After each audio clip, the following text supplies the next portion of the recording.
Magandang buhay mga kamushis! Ito po muli si Dr. Francie ng Mushi ni San Jose.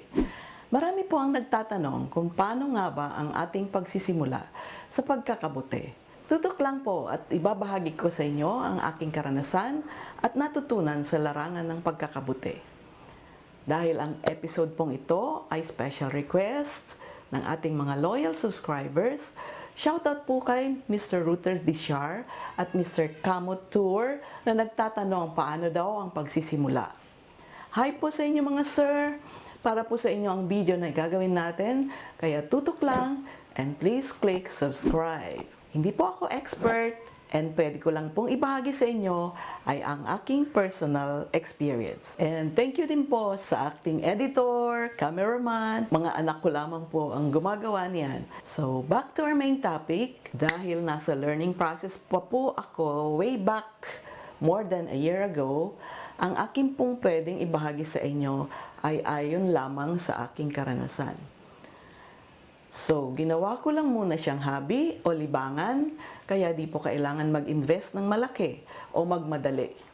Gawin lang muna nating pantanggal stress or pampalipas ng oras or habang pinag-aaralan pa kung ano ang dapat. Paano ba ginagawa para mapaganda ang bunga ng kabuti? So, noon pong nagsisimula pa lang ako ng mahumaling sa mushrooms, nakakita po ako ng isang grow house na nasa loob lang ng bahay. Sa isang kwarto na may mga fruit bags na may sumisibol na mga bulaklak na puti. Sabi ko, wow, amazing! Kaya mula po noon, naging curious ako kung paano ito tumutubo. So nag-research po ako sa YouTube at madami po pala tayong matututunan sa pag-subscribe at panunood sa iba't ibang YouTube channels.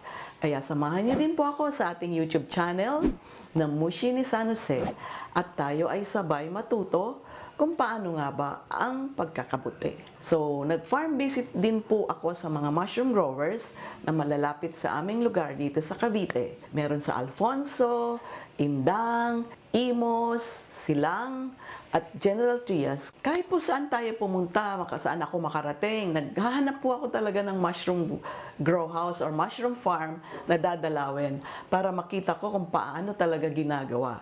So, lalo naman po nadadagdagan ang aking interes dahil nakikita ko na ito pala'y pwedeng maging livelihood project or pwedeng pagkakitaan. So, sabi ko, gusto ko din magpabunga ng kabuti.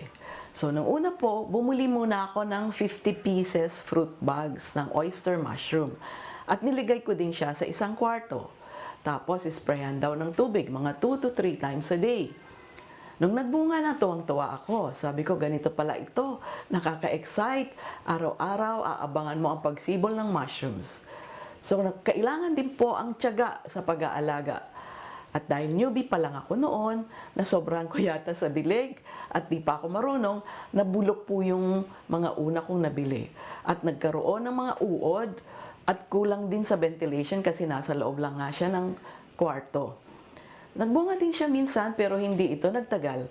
Kaya na-realize ko na need pala talaga ilagay sa isang grow house kung gustong tuloy-tuloy ang pagbunga.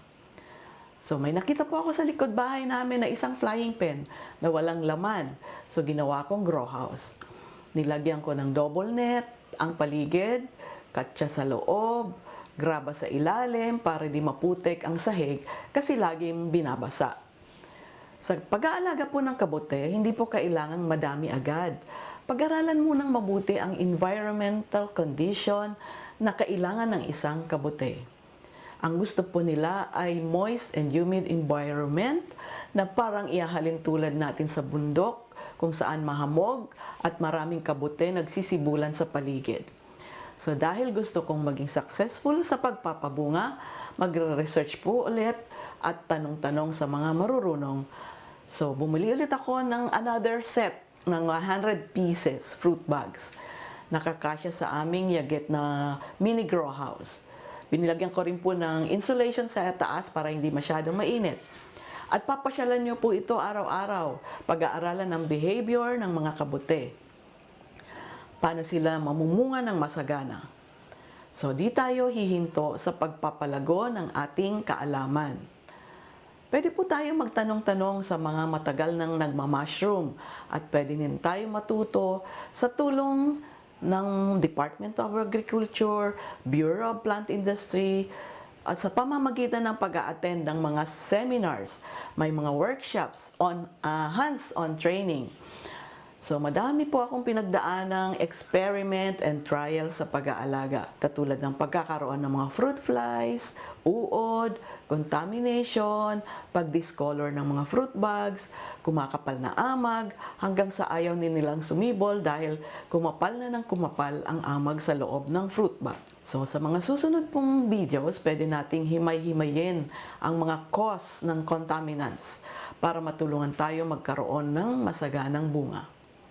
So please don't forget to like and click subscribe.